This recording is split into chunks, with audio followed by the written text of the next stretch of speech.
Assalamualaikum warahmatullahi wabarakatuh. Alhamdulillahi rabbil alamin. Nahmaduhu wa nasta'inuhu wa nastaghfiruh. Wa na'udzu billahi min syururi anfusina wa sayyiati a'malina. May yahdihillahu fahuwal muhtadi wa may yudlilhu fala hadiyalah.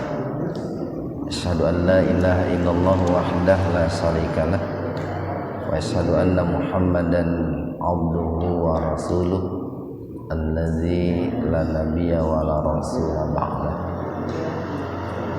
Hadirin ikhwatu iman jemaah kuliah subuh, mudah-mudahan senantiasa diberikan kesehatan dan perlindungan Allah Subhanahu wa taala. Sebelumnya perlu saya sampaikan inna lillahi wa inna ilaihi raji'un. Ya, saudara kita, jamaah kita Bapak Yusuf Effendi ya. Beliau beralamat di I8 nomor 1. Masih muda lah, sekitar 50 tahun. Orangnya ganteng mah, mirip-mirip Abah Ridwan. Keduduk di situ tuh. Beliau meninggal dunia ya. Tadi malam dimandikan jam berapa? Jam 12 ya. Saya pulang dari rumah itu jam 1 dan dimandikan jam 12. Mungkin rencana disolatkan di Al-Munawwarah. Karena tadi malam pengurus Munawwarah minta izin mau disolatkan di sana, ya, silakan. Mereka minta izin karena sholatnya ke sini gitu kan. Jadi Pak Yusuf itu domisilinya di sana tapi sholatnya ke Muhajirin gitu. Ya kita doakan mudah-mudahan diterima amal ibadahnya dan diampuni segala dosa dan kesalahan. Ikhwanu fiddin arsadakumullah. Pada kesempatan subuh ini kajian tafsir di majelis tafsir Iliin ini mengkaji surat Al-Baqarah ayat 151 halaman 23. Al-Baqarah ayat 151. Kita bahas tajwidnya dulu. Kama majaiz munfasil. Ada mad tabi'i bertemu hamzah secara terpisah. Itu kalau harokatnya hidup bukan alif tapi hamzah. Ditulis di atas alif karena hamzahnya di fathah. Ar tafhim. Salna mad tabi'i alif. Fi mad tabi'i ya. Kum idhar safawi. Mim mati ketemu ro. Jadi mimnya dibaca jelas ya, biar nampak jelas atau terdengar jelas. Ditahan 2 ketukan Pak. Kum rasu madbi wawu lam idgham biguna fathatain ketemu mim. Jadi diidghamkan dimasukkan ke mim biguna dengan mendengung. Alifnya diabaikan saja. Minkum nun nanti ketemu kaf itu iba akrob ya. Dibaca samar tapi sepintas saja, jadi nggak usah ditahan 2 ketukan, nggak usah minkum, nggak usah begitu. Minkum kum idhar safawi yajlu mantabi ya wow alai madlai, walaupun tidak sepanjang ketika jatuh pada waqaf, tetap dibaca panjang tapi sekitar 1,5 ketukan lah Pak. Kemudian ya-nya dibaca ya, jangan baca jangan alaikum.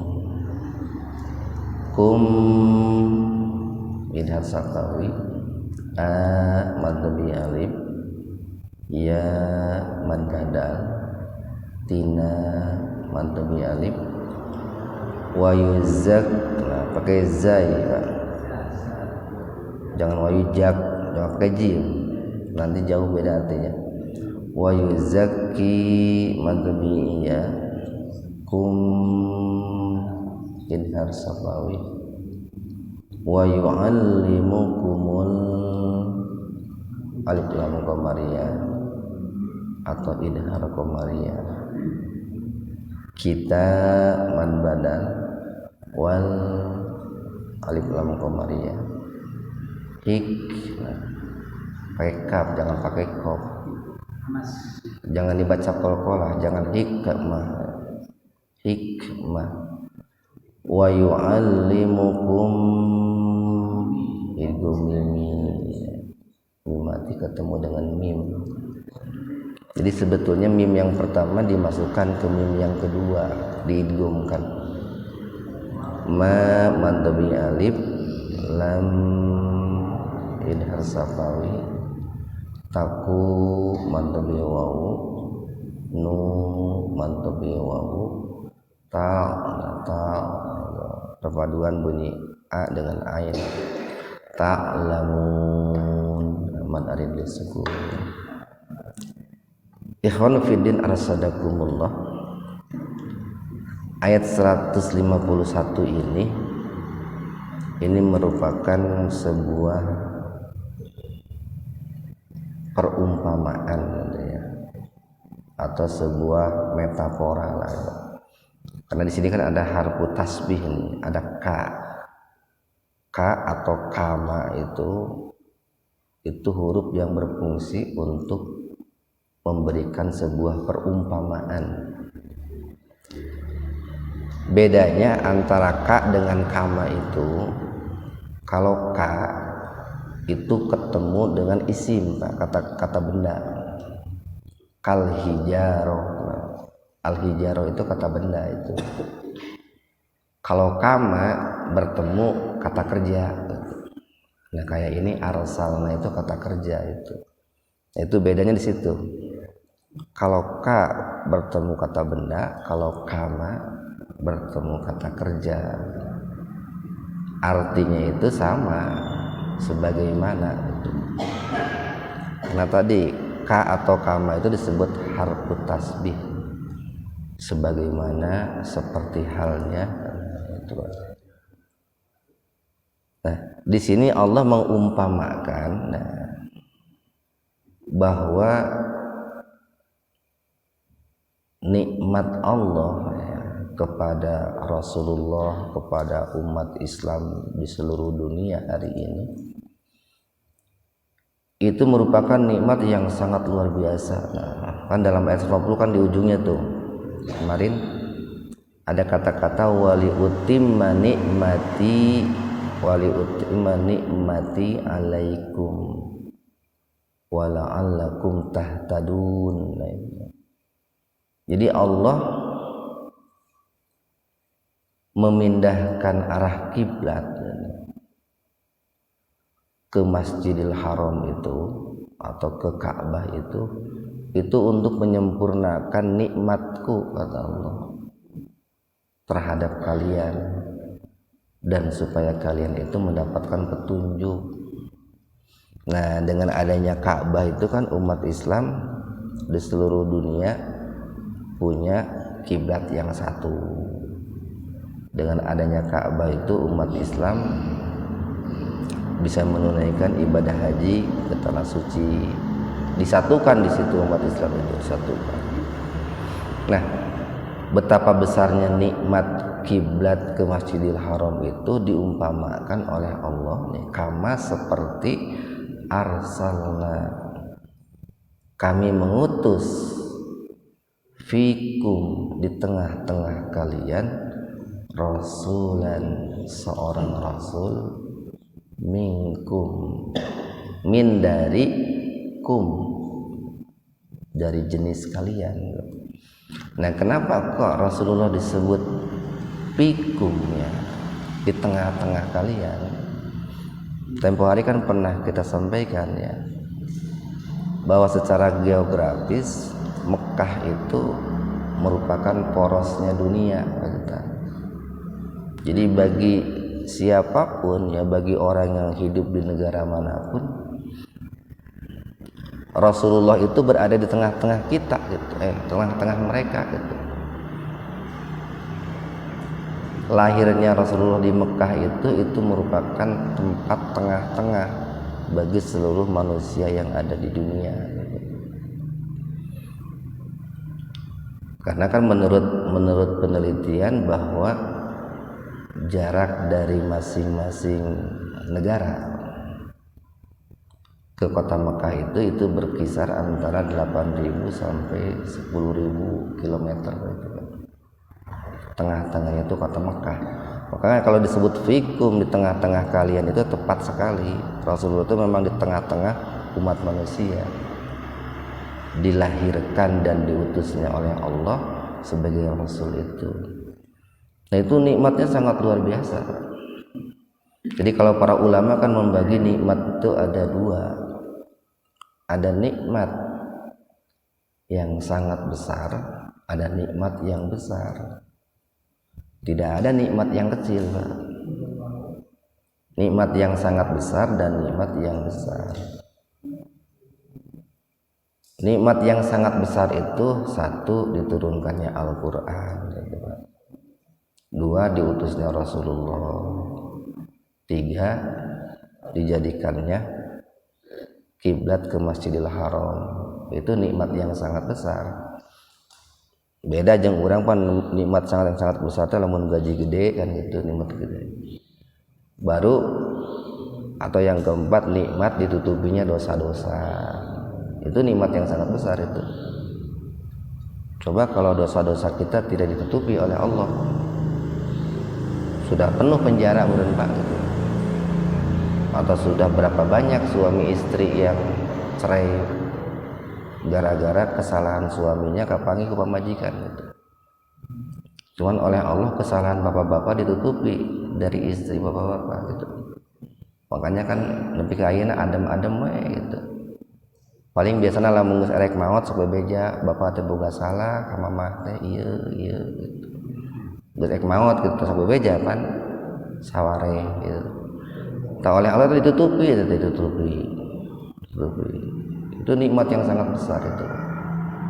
Nah, baru nikmat yang besar itu nikmat diberikan kesehatan, nikmat diberikan pekerjaan, rezeki. Nah, itu nikmat besar. Nah, jadi nikmat dijadikannya Ka'bah sebagai kiblat bagi umat Islam itu sangat besar, seperti sangat besarnya diutusnya Rasulullah di tengah-tengah kalian. Kenapa disebut nikmat yang sangat besar? Satu nih, yatslu.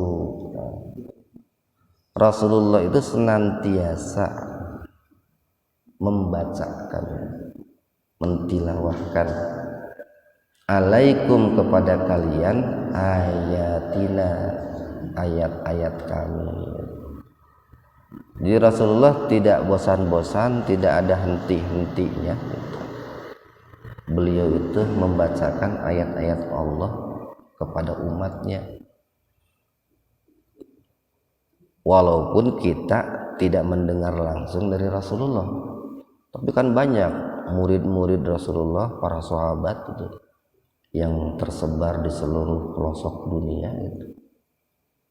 Mereka mengajarkan kepada guru-guru kita, lalu guru-guru kita mengajarkan kepada kita. Nah, jadi ada semacam kontinuitas gitu, ada semacam kesinambungan itu. Bahkan sampai sekarang kan tidak berhenti ya. Sekalipun Rasulullah sudah wafat gitu, ayat-ayat Al-Quran kan tetap dibaca oleh umatnya gitu, tetap dibaca oleh umatnya. Makanya di sini menggunakan fiil mudhari ini, yatslu itu fiil mudhari. Satu kata kerja yang menunjukkan sedang dan terus berlangsung, Pak. Istimror itu terus menerus. Yang kedua nih, kenapa Rasulullah disebut nikmat yang sangat besar? Wa yuzakkikum, wa dan yuzakki. Nah, yuzakki itu tazkiyah, Pak. Kalau tazkiyah itu berkaitan dengan batin, Pak, dengan urusan rohani. Kalau toharoh itu kebersihan yang berkaitan dengan fisik, dengan badan. Makanya kalau Bapak baca dalam kitab toharoh atau bab toharoh, itu kan seperti mencukur rambut, memotong kuku, berhitan, siwak, itu toharoh namanya, bukan tazkiyah. Tapi kalau wayuzakikum itu, dan dia senantiasa mensucikan kalian, dalam arti kesucian batin, Pak. Dengan cara apa? Ya, satu, Rasulullah itu senantiasa mendoakan umatnya agar umatnya itu diberi ampunan oleh Allah Subhanahu wa taala. Bahkan orang yang betul-betul umatnya itu kan berhak mendapatkan syafaat Rasulullah. Kemudian Rasulullah ini kalau dalam bentuk amalia, beliau kan pernah berkurban untukku dan untuk seluruh umatku. Nah, kurban itu kan salah satu metode untuk, salah satu cara untuk mensucikan diri. Itu tazkiyah juga. Atau beliau itu, Rasulullah mengajarkan kepada umatnya bagaimana beristighfar, bagaimana bertaubat, bagaimana menjauhkan diri dari kemaksiatan.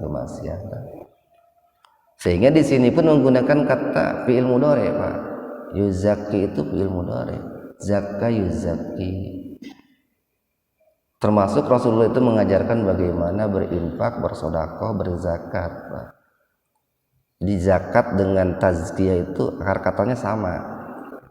Zai dan kaf itu, Pak. Artinya suci.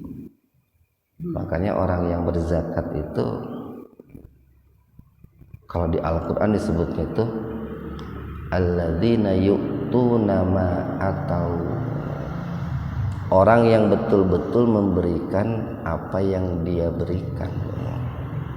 Artinya tangannya memberi, lisannya memberi, hatinya memberi, ikhlas itu.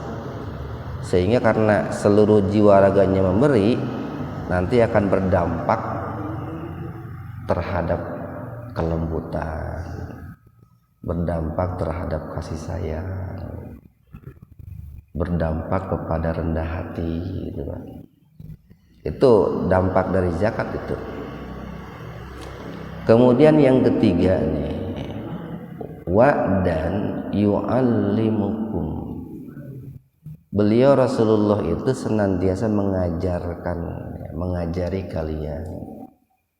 Jadi bukan hanya mentilawahkan, tapi mengajari kalian. Ini kan kalau sudah mengajari itu kan naik, Pak, naik levelnya itu. Kalau disebut ta'lim itu, jadi sudah menggunakan berbagai macam metode, Pak. Kalau baca Bapak yang disebut dengan ta'lim itu apa, tarbiyah itu apa, kan di situ dijelaskan tuh oleh para ulama itu yang disebut dengan ta'lim itu. Secara sederhana mengajarkan kepada kalian Alkitab, maksudnya Al-Quran. Rasulullah mengajarkan kepada kalian itu Al-Quran, yang tentu saja karena disebut mengajarkan itu tidak hanya sebatas membaca, tidak hanya sebatas menghafal, tapi mengajarkan itu dari mulai memahami, kemudian menghayati, kemudian mengamalkan itu, merenungkan itu. Itu kalau kita rajin merenungkan ayat-ayat Al-Quran, sebetulnya banyak pesan-pesan Al-Quran yang bisa kita tangkap, banyak sekali. Semakin sering merenungkan ayat Al-Quran, semakin banyak pesan yang bisa kita tangkap. Karena Al-Quran itu membuka diri, Pak, untuk direnungkan oleh siapapun, Pak. Dan Al-Quran itu siap untuk memberikan jawaban untuk persoalan siapapun gitu, dan apapun. Jadi kalau di sini ada 50 orang, direnungkan oleh 50 orang bisa melahirkan makna 50 juga, Pak. Atau bisa menjawab 50 solusi juga. Semakin banyak yang merenungkan, semakin banyak. Makanya kenapa banyak para mufasir itu? Karena kan mereka merenungkan, menghayati, merenungkan, mengamalkan. Kemudian wal hikmah. Ada yang menafsirkan al hikmah itu as-sunnah. Dan Rasulullah itu senantiasa mengajarkan al-hikmah, mengajarkan as-sunnah. Ada yang menafsirkan al-hikmah itu hukum-hukum syar'i, hukum-hukum syariat, seperti ilmu faraid, begitu Pak. Hukum pembagian waris, hukum nikah, hukum qisas, itu. Wa yu'allimukum, dan beliau senantiasa mengajarkan segala sesuatu lam takunu, yang mana keadaan kalian itu belum ta'lamun, mengetahui. Nah, ini memberikan sebuah isyarat, Pak. Sebetulnya banyak sekali ilmu-ilmu yang diajarkan oleh Rasulullah kepada umatnya, Pak. Bahkan para ulama mengatakan sebetulnya di dunia ini tidak ada orang yang menemukan satu ilmu apapun gitu, nggak ada. Termasuk Sa'ata, Thomas Alva Edison itu bukan menemukan, Pak, tetapi dia itu mencari ilmu Allah yang belum kelihatan gitu, Pak. Karena ilmu tentang listrik sudah ada gitu. Kan ilmunya dari Allah itu, Pak. Ilmu matematika sudah ada. Ilmu biologi Allah yang menciptakan. Ilmu geografi Allah yang menciptakan. Ilmu astronomi Allah yang menciptakan. Cuman manusia ada yang mencari ilmu-ilmu itu ketemu. Nah, lalu oleh kita dikatakan dialah pembuat ilmu itu atau penemu ilmu itu. Kalau penemu itu ada betul, Pak, penemu. Karena memang itu sudah ada, ilmu itu sudah ada, tapi bukan sebagai pencipta ilmu itu gitu. Siapa pencipta ilmu Galileo? Harus siapa pencipta ilmu Galileo? Siapa penemu ilmu gravitasi? Harus begitu. Karena sebetulnya ilmunya sudah ada gitu. Cuman baru ditemukan oleh seseorang waktu itu. Nah, ikhwan fiddin arsadakumullah. Jadi sekali lagi nih, dijadikannya kiblat ya, dijadikannya Ka'bah sebagai kiblat itu merupakan nikmat yang sangat besar, seperti sangat besarnya nikmat diutusnya Rasulullah sallallahu alaihi wasallam. Nah, tapi perlu saya katakan ini, Pak, dalam memahami Satrul Masjidil Haram,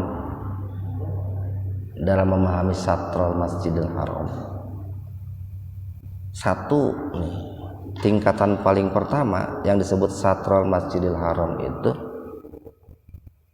adalah Islam, betul, Pak. Islam. pemahamannya itu satu Islam. Jadi kita itu harus berkiblat kepada Islam yang disimbolkan dengan Ka'bah gitu Pak.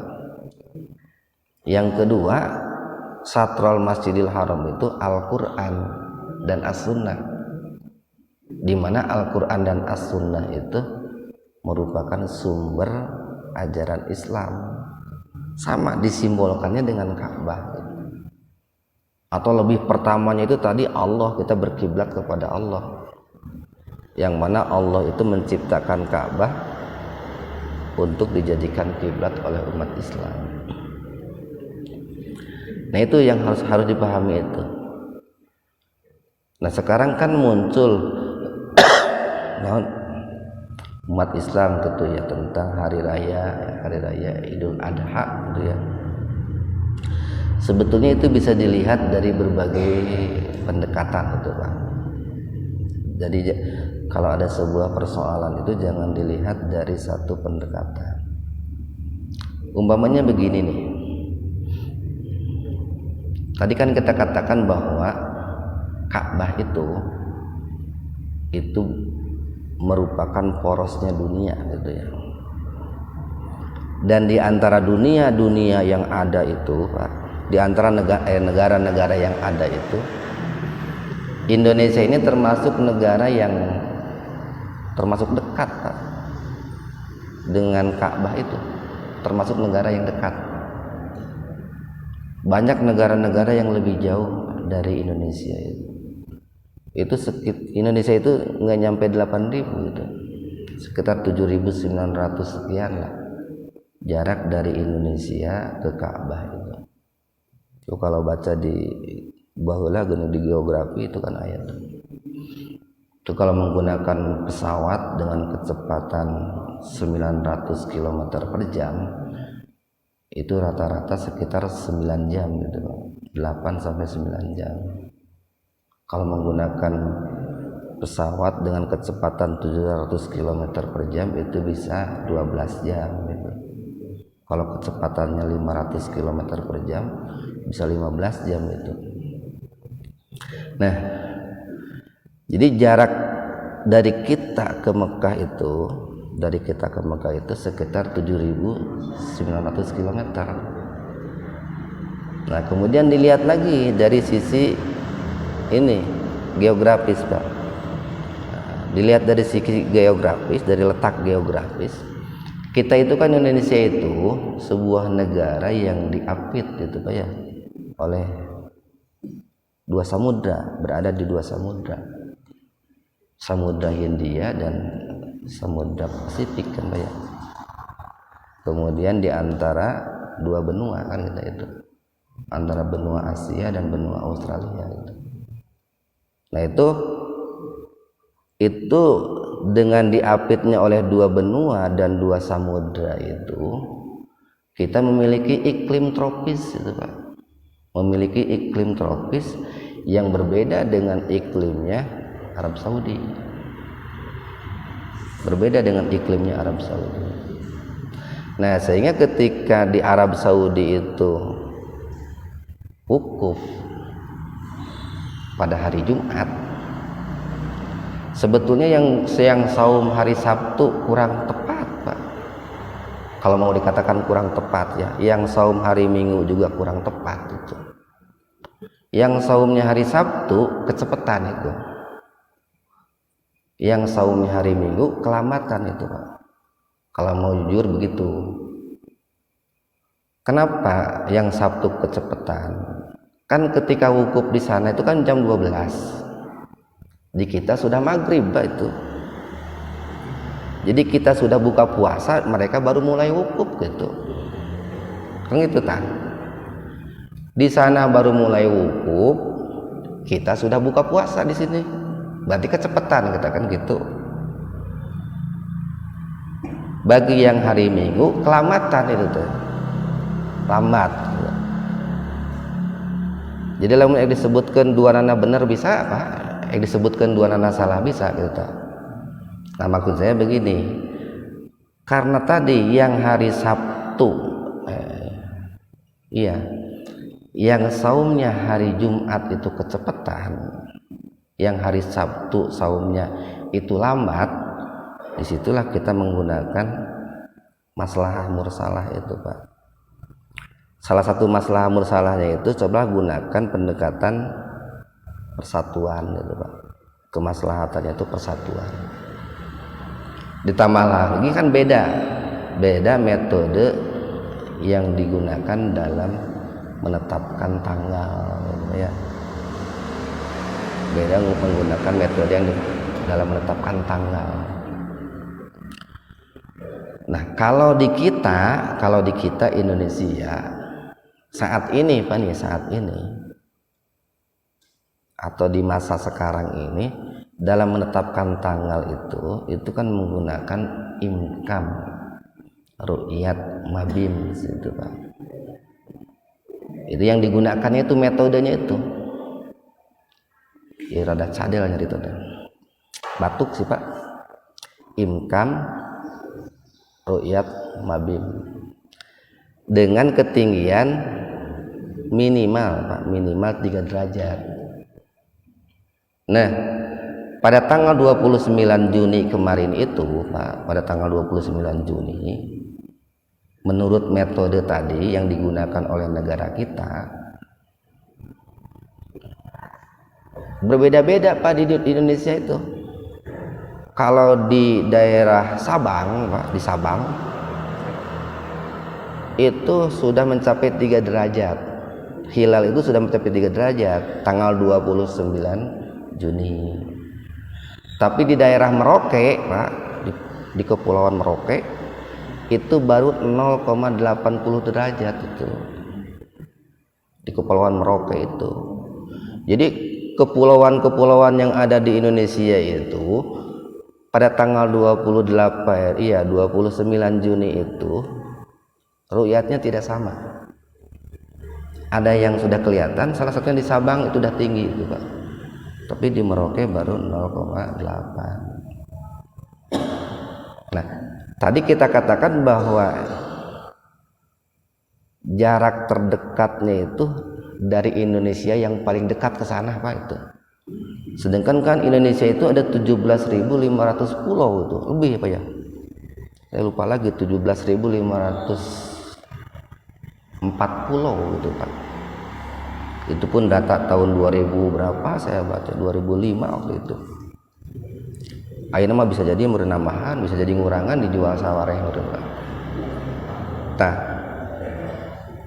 itu bagi pulau-pulau yang lebih jauh lagi Pak, itu jeda waktunya bisa lebih lama itu.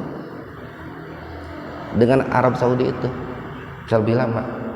Jadi bisa jadi di sana itu baru mulai wukuf, di sini sudah isya gitu Pak. Sudah isya. Jadi sudah kelewat puasanya itu Pak, sudah kelewat. Walaupun kita sering memukul rata selisih 4 jam gitu. Tidak semuanya selisih 4 jam Pak. Karena kan kita punya 17.500 pulau. Nah, semuanya kan Indonesia. Semuanya Indonesia. Orang Sabang berenah yang disebut Indonesia, orang Merauke yang disebut Indonesia gitu Pak. Mereka punya waktu, Sabang itu, Merauke juga punya waktu. Nah, itu kan perlu ada disinkronkan di situ, perlu ada kesinkronan. Nah, makanya dalam hal inilah kita perlu adanya yang saling menghargai. Karena toh tadi kasih kita katakan yang menjatuhkan hari Arafah itu pada hari Jumat kecepatan, yang hari Sabtu kelambatan itu Pak. Kelambatan. Supaya kita itu adil, dua-duanya bener lah gitu Pak. Dua-duanya bener. Nu ieu gancang teuing, nu ieu lambat teuing. Daek teh manya disebut duanana salah Pak. Geus duanana bener lah gitu tah. Supaya adil gitu. Jeung supaya umat Islam itu damai gitu Pak. Damai. Nah, dan di negara kita saat ini itu menggunakan madhab Imam Syafi'i Pak. Yang digunakan oleh pemerintah itu madhab Imam Syafi'i. Jadi kenapa beda pendapat di Indonesia? Kan di Indonesia itu kan banyak ormas Islam Pak. ada yang menggunakan Imam Maliki, ada madhab Hambali, ada madhab Hanafi, ada madhab Syafi'i. Nah, saat ini yang dipakai di Indonesia menggunakan madhab Syafi'i. Jadi orang-orang yang menggunakan madhab Maliki, Hambali, dan Hanafi ke saat ayeuna mah wayahna we meureun gitu, ngelehan gitu, atau ambil jalur masing-masing gitu Pak. Sugan hiji waktu mah bagian madhab Hambali gitu Pak, hiji waktu deui bagian madhab Hanafi gitu Pak, ayeuna mah keur madhab Syafi'i gitu. Jadi keputusan-keputusan apapun pasti berkiblatnya kepada madhab Syafi'i itu. Nah, yang namanya madhab Syafi'i itu atau Imam Syafi'i itu kan berpendapat begini, bagi daerah-daerah yang jaraknya 57 km maka sholatnya mengikuti ketentuan daerahnya masing-masing. Itu pendapat Imam Syafi'i itu Pak. Dan berbeda dengan pendapatnya 3 imam madhab yang lainnya, beda. Imam Maliki bukan begitu, Hambali bukan. Di Imam Syafi'i itu berpendapat bagi daerah yang jaraknya 57 km, minimal 57 km, nah maka dalam menentukan tanggalnya Pak, itu mengikuti ketentuan daerahnya masing-masing. Nah, sedangkan kan orang yang Arab Saudi itu jaraknya kan lain 57 km deui. 7.900 sekian kilometer lah. Nah, sugan hiji waktu bagian madhab Hambali gitu, madhab yang lainnya gitu. Supaya berputar, supaya adil gitu, supaya adil kebagian. Atau dalam pelaksanaannya bagi yang madhab Maliki silakan, bagi yang madhab Hambali silakan, yang Hanafi silakan berbeda. Lamun yang bermadhab Syafi'i berarti lebarannya hari Minggu, nah gitu. Jadi ada landasannya seperti itu. Makanya tadi kita katakan udahlah dua nana betul gitu, dua nana betul. Di samping itu gini Pak, di samping itu makanya ulama banyak yang mendefinisikan Arafah itu tanggal, Arafah itu tanggal 9 Arafah itu. Jadi ada yang menisbatkan kata Arafah itu kepada wukuf, kepada tempat itu Pak, tempat di mana para jemaah haji itu melakukan wukuf di padang Arafah. Ada yang menisbatkan bahwa Arafah itu kepada tanggal di mana Nabi Ibrahim itu diperintahkan oleh Allah untuk menyembelih putranya Ismail. Nah itu teh menurut para ahli sejarah itu pada tanggal 9 Zulhijjah itu. Jadi ada yang menyebutnya Arafah itu tanggal, ada yang menyebutnya tempat. Nah, kalau bagi yang menyebutnya tempat, maka nanti bisa dikiaskannya itu, oh di Arafah wukufna hari Jumat, kita berarti diurang puasana Jumat. Itu lamun dikiaskannya karena tempat. Tapi lamun dikiaskannya karena tanggal, oh di Mekah geus hari Jumat teh geus tanggal 8, di Indonesia mah karek tanggal 8 itu kalau dikiaskannya ke tanggal itu.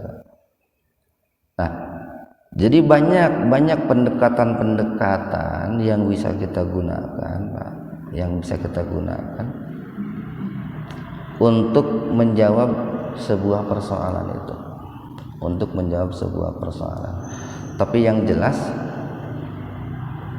hukum Islam itu dibuat oleh Allah untuk kemaslahatan umat manusia, untuk persahabatan, persaudaraan umat Islam. Terakhir ya, 152. fadkuruni. Fa-nya fa sababiyah ini Pak. Disebabkan nikmat dijadikannya Ka'bah sebagai kiblat dan diutusnya Rasulullah sebagai seorang rasul, maka kata Allah apa? Ingatlah terhadapku itu. Kalian harus mengingatku, berzikir kepadaku. Baik itu zikir secara hati, dalam hati Pak, ataupun zikir dengan lisan seperti baca Quran, itu kan zikir itu, ataupun zikir dengan anggota badan seperti sholat, itu kan zikir. Makanya kita sering mendengar begini kalau hari Jumat, wala dzikrullahi akbar, dan ketahuilah zikir kepada Allah itu sesuatu yang sangat besar. Maksudnya sholat itu Pak, zakat itu zikir, kurban itu zikir dengan anggota badan.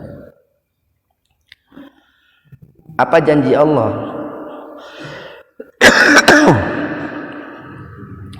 Janji Allah bagi yang suka berzikir kepada Allah itu adzkurkum, aku pun akan mengingat kalian.